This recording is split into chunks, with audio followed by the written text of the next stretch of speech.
This is the Time Is Now podcast, presented by IRG.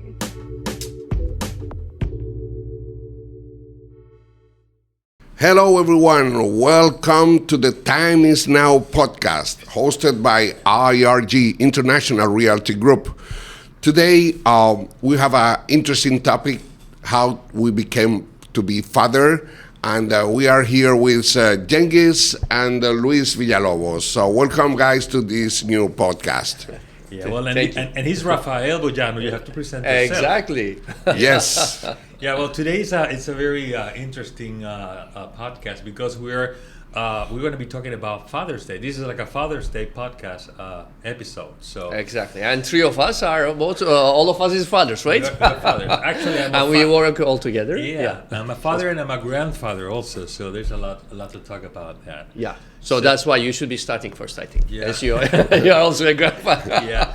But the thing is that this episode is kind of it's got a different flavor because we usually talk about real estate issues or topics, or we have a guest that was going to talk about a project or something, and here we are today just talking about ourselves, which is kind of awkward somehow because we're not used to talk in this podcast about Exactly. ourselves, our life experiences. So. Exactly. I'm sure it's going to be very interesting, you know, to make the people know a little bit about ourselves. Of course, Exactly. of course. So, Well, you want to start, Cengiz? I mean, I can start. So, for you guys who doesn't know me, I'm originally from Turkey, and I moved to Miami actually nearly like 8 years ago. And my kids are back in Turkey with my ex-wife, and I have two kids. Mm-hmm. One of them just turned 21 actually. The other one is like 14, two boys. And of course, I see them from time to time. So I used to go to Turkey a lot, like every 2 months, but we closed down the office over there in Istanbul, so we don't go that much. I go every like 6 months to a year. And of course I miss them as their father, but I will talk with them every 2 or 3 days, FaceTime, and interact with them and everything, so it's good. They got technology, right? Exactly. Yeah, that's something that my name is Luis Villalobos, and yeah, I came to the States a long time ago to study. Back in the 80s, I lived for 10 years here, and got married. We have three kids, but our first two were born in Virginia, which is where we lived. And being like a young father, because my oldest son is only 19 years younger than me, so I had him when I was 19. So it was quite an experience. I was going to school and I was working and everything. And when we went back to Venezuela, and then all my three kids, they're U.S. citizens. They came here. They were living here. My wife and I were living in Venezuela, and we just came back for good about 5 years ago. Yeah. And it was an amazing moment to be back, the family together in the same city. Even though my oldest moved to Mexico and he travels all around the world. But it's great to be in the same place, and I know that's something that maybe you kind of miss. Yeah, exactly. I'm trying to, because of the conditions in Turkey, actually, I'm trying to make them move to Miami, so that they can go to the smaller one, Baran, his name, is in the high school. He's just starting the high school part. I want him to move to Miami also, and my older one, John Conrad, he's in the university on the third degree. And I especially want him to come because he's more close to me than his mother. So actually the education is 10 times better than Turkey, of course. And yeah, I'm working on that process also. yeah, you have that kind of But project Rafael, for your son. tell us a little bit about what we have been saying. It's your turn, I think, now. Well, as Luis said, I am Rafael Bojano. I came here 7 years ago, 2018, and I have two kids. One is 22 years old, my Guillermo, oldest son, and my daughter is 21 years old. We used to live in Venezuela until 2000 together with my son. I have always lived with my sons, with my kids. And in 2017, due to the economic situation of Venezuela, I decided to send my kids to France I had a brother living in France at that time, so they went 1 year to learn French and study at school. Amazing. In 2017. Were they able to learn French in Yes, 1 year? in 1 year. Yes, Really? they went That's to amazing. they went to school. Okay. To the school, and they did 1 year. Okay. So after that year, I was trying to fix my business in Venezuela that were not going very good, but the situation became worse. So I didn't want my kids, to come back to Venezuela. So due to that situation, I decided to come to United States in 2018 in February, and I was thinking what to do with my kids here. I didn't want them to go back to Venezuela. So in Venezuela, I used to be a lawyer and work as a lawyer for many years, but here it's completely different. So I had to study again to be a lawyer, and I didn't want to become a lawyer one another time. Yeah. So I decided to become a realtor, and in February of 2018, I finished my realtor classes, and I got my license. And I went back to Venezuela for 4 months to try to finish, to close everything, and get ready to receive my kids in August. That were the time they were finishing their school. So I came back to Miami. Hopefully, I had an apartment in Doral that I used to use only for vacation, but this at that time became my main house. Exactly. So my kids came from France in August 2018, and they start classes here in Ronald Reagan Senior High School. Both of them graduated in Ronald Reagan. Both of them are studying at the Miami-Dade College. My daughter has just finished the associate degree. Perfect. And now this summer, she moved to FIU. She's studying Very nice. Okay. Neuroscience, right? Neuroscience. neuroscience, which is a new career. Yeah. For you. For me. Well, it's very popular right now. Yeah, it's very popular, Yeah, very yeah. trending. It's super Absolutely. nice. Yeah. And my son is still studying at Miami-Dade College, and that has been my experience as a father here in the United States. Okay. Yeah, but being a father here in the States could be a challenge, quite a challenge, because somehow I think that in our countries we had somehow, maybe it's also because of the age. When they're younger, you have more control of the things they do and do not do. Yeah. But here, it's like they're exposed to a lot of things, and maybe something that you haven't. Yeah, different cultures. Of different course. cultures, Yeah. and Absolutely. and you have to be, as a parent, you have to be more on top of things.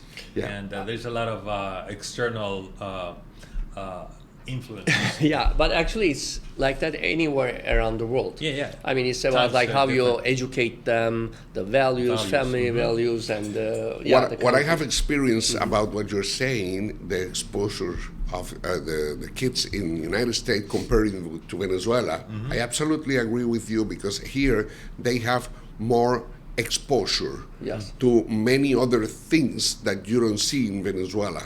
In Venezuela, they are a kind of bubble. a bubble, and you can control much better. They are not so exposed to so open mind and freedom for everything. And here you can do whatever you want to, unless you don't break the law, but you are exposed for. Also, I think times have changed. Exactly. I mean, I'm the oldest here, and but back when I was a kid, it was a total different scenario. Yeah, our generation was and totally even different. with you guys, I mean, exactly. But nowadays, it's a totally different thing. So us as parents, as fathers, we need to, keep up to date, keep the rhythm, and make sure we understand what's going on, and not get stuck in the past and want them to just be like we were or our parents were. Exactly. Because it's a totally different Right. world. I mean, in our times, like when our mothers or fathers were saying something, you will just obey and do it. Yeah, just Absolutely. You cannot even reply, Argue. No. Now, like the kids are They like even argue. arguing with you. What do you mean? And then you're like, the level is going up, and then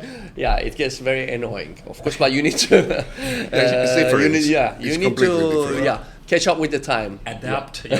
Adapt. Exactly. We have had to adapt and learn and adapt. Yeah, exactly. That's exactly so we can keep Exactly. good relationship with them. Otherwise, they just try to like they do here. They flee to another state. I totally think that is that correct. We have different generations, and our generation has been educated in a different way. Here they are so more.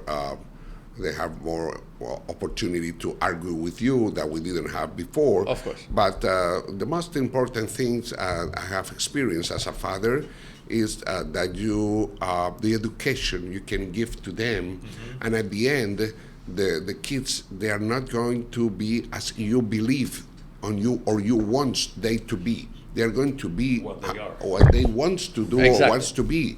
So we have to understand that it's not easy to let them do whatever they want. At the end, they will be doing whatever they want to. Yeah. So we have to be a little bit more open mind with this new generation and be clear that the best gift we can give to them is the education. Definitely. And at the end, when they took their own decision, they will rely on the values that you were saying, the values that you taught. Yes. Exactly. Yeah. And also, you guys are saying that because we are in the United States, but I always think like Miami is not United States. It's totally different from the other cities of United States, seriously, because I always feel like Miami is so international, and as I always say, like it's the capital of Latin America, and you feel totally different because I went to university in Boston. It was totally different. Washington D.C. also. I worked over there for 2 years, and Miami is totally something else. Don't you agree? I don't know. Yeah, totally. I totally agree. It's very international and a lot of Latin feeling. You know that you don't see that in other parts of United States. Exactly. Yes, So totally for us, different this is good for us that we come from Venezuela. Because we feel more comfortable with the environment, the people. Even if it is a lot of international, there are too many Latinos here. Exactly. For example, you said that you had when you first came, you moved to Doral. The Doral is like Venezuela, correct? Absolutely. See, I mean, I've been to Doral. When I go there, I have to speak Spanish because no one is speaking English. So that's Miami, Or you go. 70% of the households in Miami speak Spanish. Exactly. As the first language. Exactly. Only 26% speak English as a first language. Yeah, that 26% is Turkish, right? Maybe. Yeah. And then we were talking about this yesterday. And what's the third most spoken language in households in Miami?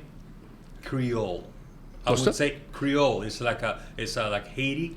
It's like a interesting. I didn't know that. I didn't know that either. It's a kind of dialect. It's a dialect that they speak French, different. It's a mixed language. There's a third one. Yeah. That's very interesting. Yeah. I didn't know that. I have seen many elevators in parts like Little Haiti and this. Yeah, well, they have their advertise and their notice written in English and in Creole. Creole. Yeah. Very interesting. I didn't know that. Yeah. Creole. Now, being a father and in the industry of real estate, how has it been? Has it affected yours? I know that, for instance, your daughter, following your steps, she's becoming an investor in real estate because she bought her first property, and so these are sort of things that you're teaching them, or they're learning from your activity. Is that right? Yes. Well, I for many time of my life, I have had in my mind what I call my economical freedom.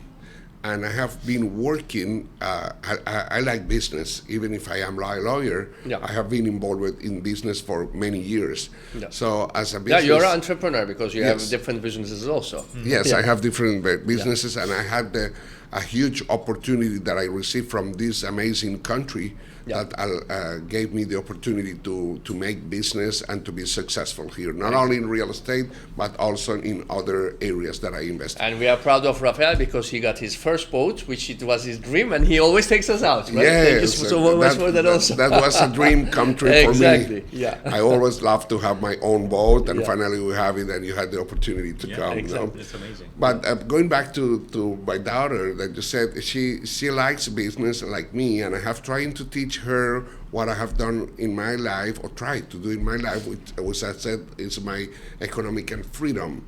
I mean by my economical freedom to produce passive income that can allows you to pay your lifestyle. Without changing anything, It doesn't matter the lifestyle you have. Yours can be different of mine. Exactly. Of but course. whatever lifestyle you now have, try to be paid with passive income. Exactly. And that's my freedom, economical freedom, what I call. So I was trying to teach this to my sons, and going in that way, I have involved them in my business. And as you said, my daughter, pushed by me, she bought an apartment here in Brickell, and I was her shoulder. Yeah. Of course. And she's managing very well with Airbnb. Perfect. And for my son, I'm pushing here to save money for his down payment for next year, to do the same, to buy a little apartment, even if he's not going to live there. Doesn't matter. He can have an investment. It's an income-producing property, right? Yes, so that's absolutely. the important thing. Yeah. And in my other business, like the bakery where I invest, Don Pan, I told my kids, that's going to be yours. Exactly. So one time. Yeah. And I proposed them to become a partner. Yeah. And they say, Father, how can I become a partner in a business that they is will so learn. expensive? Yeah. I have not the money. And I say, yes, you can do it.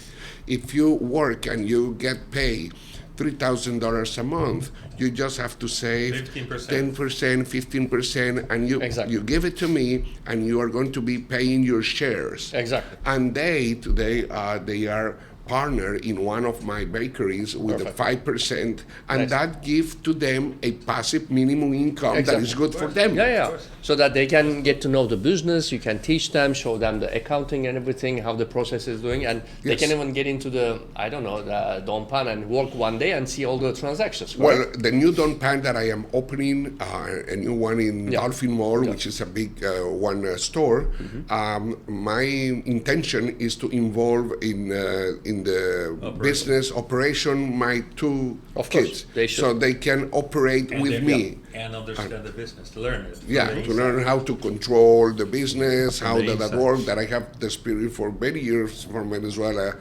managing fast food business. So that's what I'm trying to learn to them, to work in the father's business, and that's going to be their business. In my case, I got 3 kids. They're all, we had a studio here like a few years ago, like I don't know, for about 6 or 7 years we had a multimedia studio, production studio. So we here in Doral, and they all went to school, and they're like cinematographers and TV and movie producers and stuff like that, directors. So we were always in the studio, audiovisual business.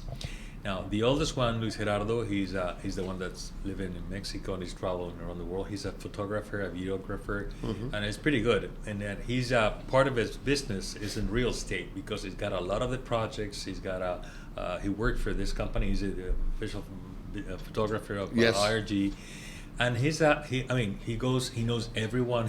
Every broker, a lot of agents know him, and he's done. He knows all the projects from the inside out. He's film all of them. So he's somehow he's related to this area. He does a lot of professional photography in other areas, but he has a specialized in the real estate industry.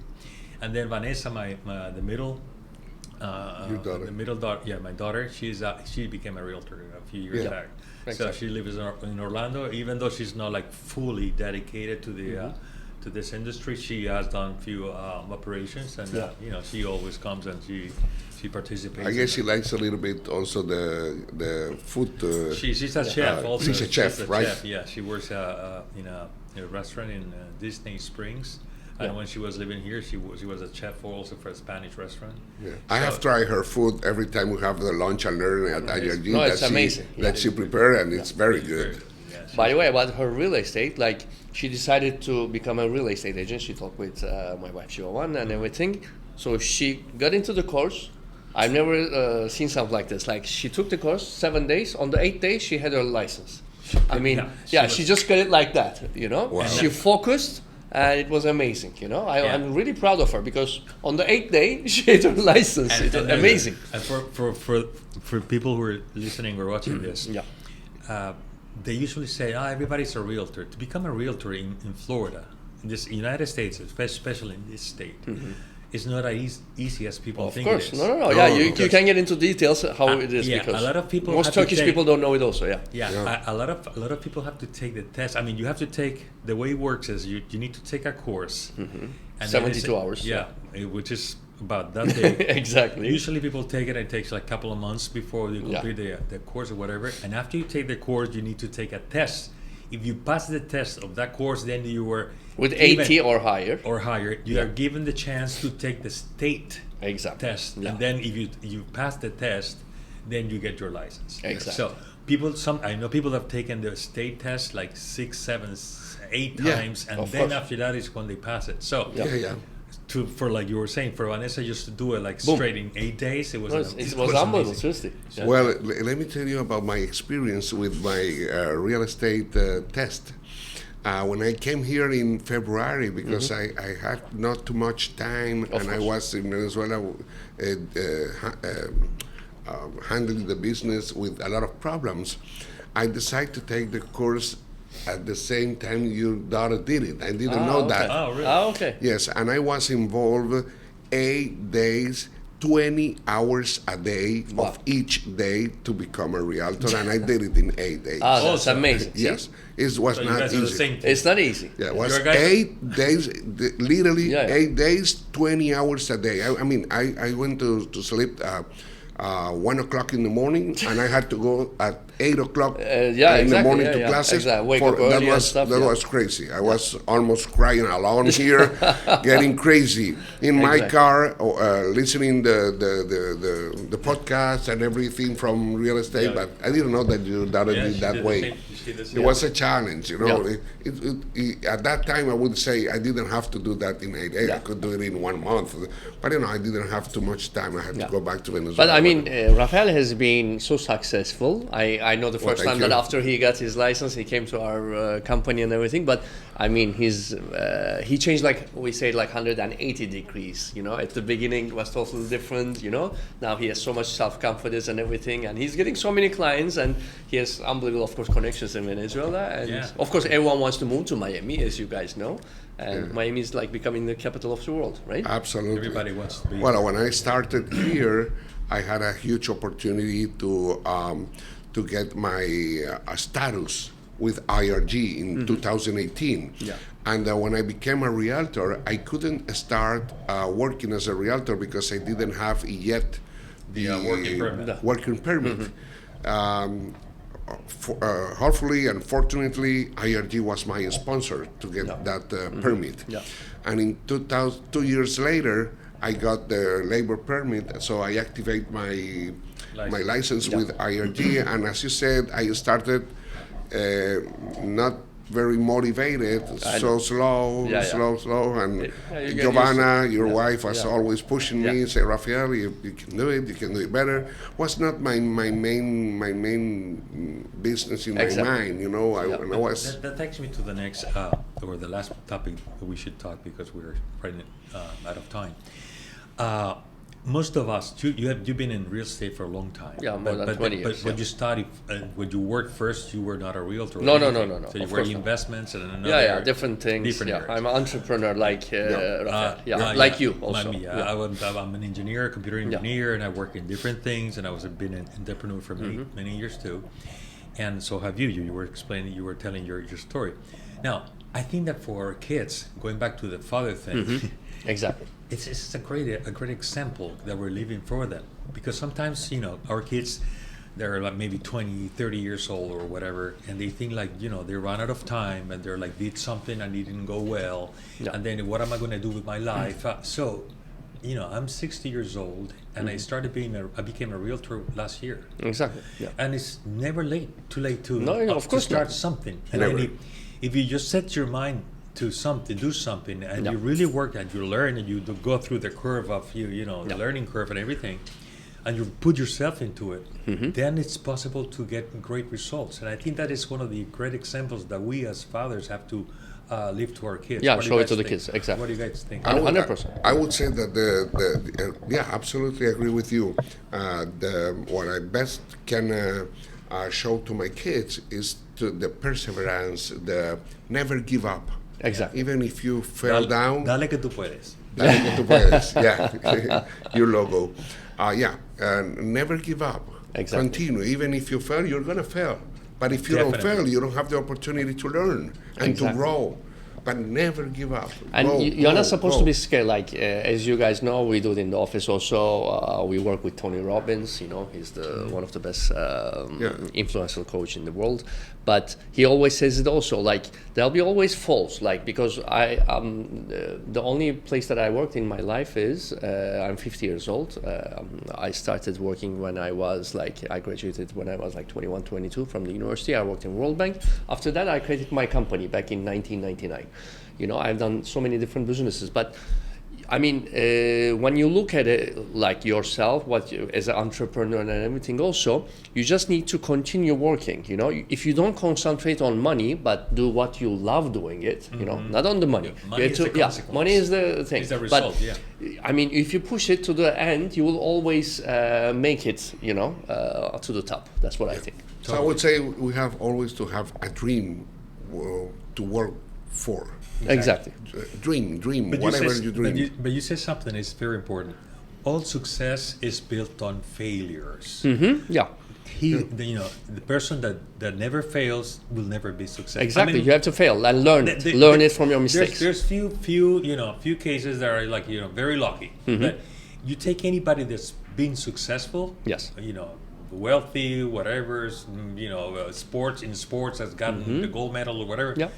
Anybody that's been successful has gone through many failures that have taught them what to do next. So it's like a step over step over step. So they're like steps. 100%. You know what?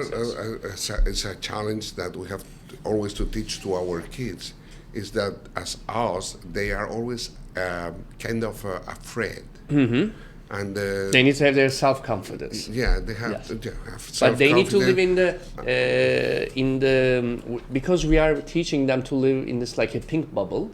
We need to pop it up and let them go to the real world. And sometimes they don't want to because they are scared about what is they're gonna fail. Uncertainty. But this is the life. Yeah, You exactly. have to, and when I came here, I didn't want to study anymore because I have been already a lawyer. course, I had yeah, a master, a PhD, and you know So what I had. You were comfortable, and you got to get out of the zone. Yeah. And I didn't want to study, but the only way to stay, have a status at that moment in the United States is being a student. Exactly. Yeah. So I went to the university at my age, which I was the oldest in the university, and I had to do it. Exactly. So even if you don't want, you have to. Exactly. Because it's the only way I find to be here legal in the United States. Exactly. So I graduated at 55 years old again. And that's an example for my kids. Exactly. Of course. Never give up. Yeah. And that's the best way to teach our kids is through the examples. Exactly. Through examples, absolutely. Well, guys, it's been a great conversation. I mean, I wasn't expecting this. You know, when we were starting. we were just chatting. It's just like we were having coffee downstairs. Exactly. So it's been great because it gives an opportunity to exchange ideas. Definitely. And for our viewers, our listeners to Exactly. learn a little bit more about ourselves, where we come from, what our thoughts are. So thank you all for being here, and I thank everyone who's been with us Watching today. us, And if you have any questions, you want to learn more about real estate, where to invest, Other than being a dad. with dedicated fathers, Exactly. you know where to find. Or grandfathers. Happy Or Father's Day for all of you on Exactly. Sunday, next Sunday. Exactly. And Happy thank you Father's so Day. much, IRG, for this podcast. Thank you. Bye. This is the Time Is Now podcast, presented by IRG.